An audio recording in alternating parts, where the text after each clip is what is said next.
cantar bem, você pregar bem, se você não tem caráter diante de Deus. Não adianta você falar bonito, não adianta você tocar muito, não adianta se você não tem caráter.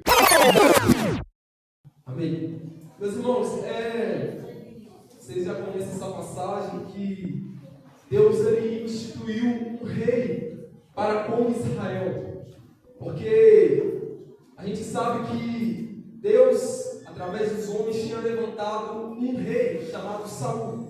Só que esse rei foi um rei muito desobediente diante dos olhos do Senhor. Até que o Senhor, como falou Samuel, ele rasgou o reino de Saul. E Deus separou outro jovem para exercer essa função.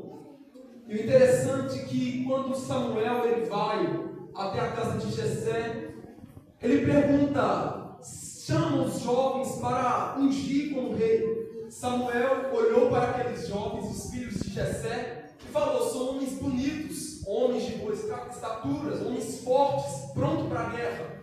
Mas o Senhor falou com ele, eu não vejo como o homem vê, porque o homem vê a aparência, mas eu vejo o coração.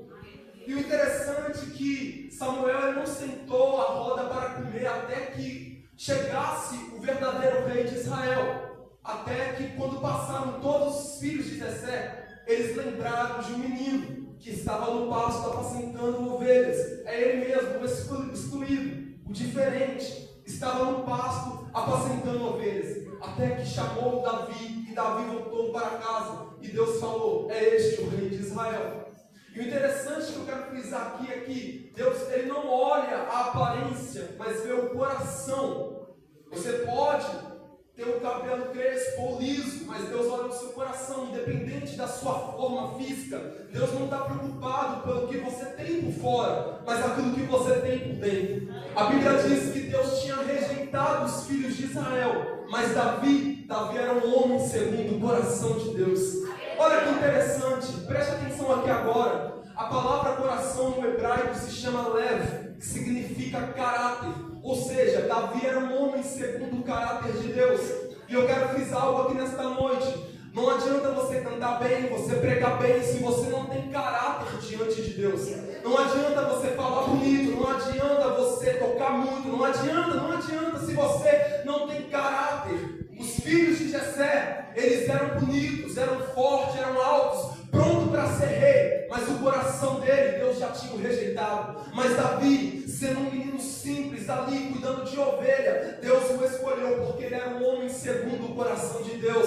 Então entenda, o que define o seu ministério, jovens, não é pelo cantar, não é pelo pregar, mas é pelo caráter. Não adianta você vir aqui no culto, cantar bonito, fazer bonito, sendo que lá fora você não tem um caráter diante de Deus. É como a Ellen frisou muito bem aqui no começo, você tem que dar testemunho, é o caráter. Entenda, coração no hebraico significa caráter. E eu deixo essa pergunta para finalizar, você está tendo caráter diante de Deus? Amém?